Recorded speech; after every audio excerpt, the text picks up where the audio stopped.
हाय हाय दोस्तों, मैं एस के हूँ और आप जो देखने जा रहे हैं वह पूरी दुनिया में शौक फैला चुका है। ये एक खबर है जो कल ही घटी है। मैं आपको बताने जा रहा हूँ कि अयोध्या वन कंपनी के ईरान के सुप्रीम लीडर को कल मार दिया गया।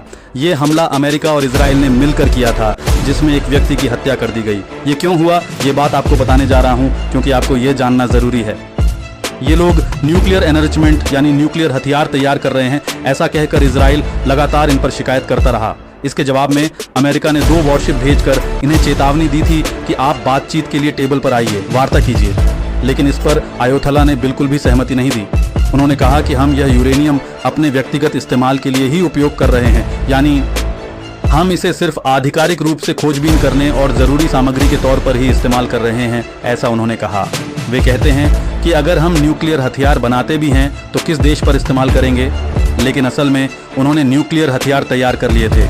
ये इजराइल के लिए बहुत बड़ा खतरा था, इसलिए इजराइल और अमेरिका मिलकर इन पर लगातार दबाव डालते रहे। लेकिन इस दबाव का इन अयोध्या लोगों पर कोई असर नहीं हुआ। तो इन्होंने क्या किया, चेतावनी दी और 2 वॉरशिप उन्होंने उन सभी हिस्सों को वहीं रोक कर रखा था। लेकिन जब ये लोग आए तो इसका कोई आधार ही नहीं था, इसलिए वे लोग देख रहे थे।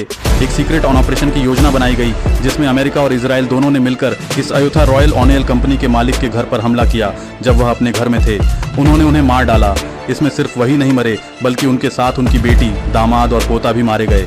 सभी लोग एक साथ मारे गए। शुरुआत में ईरान ने इस घटना से इनकार कर दिया था।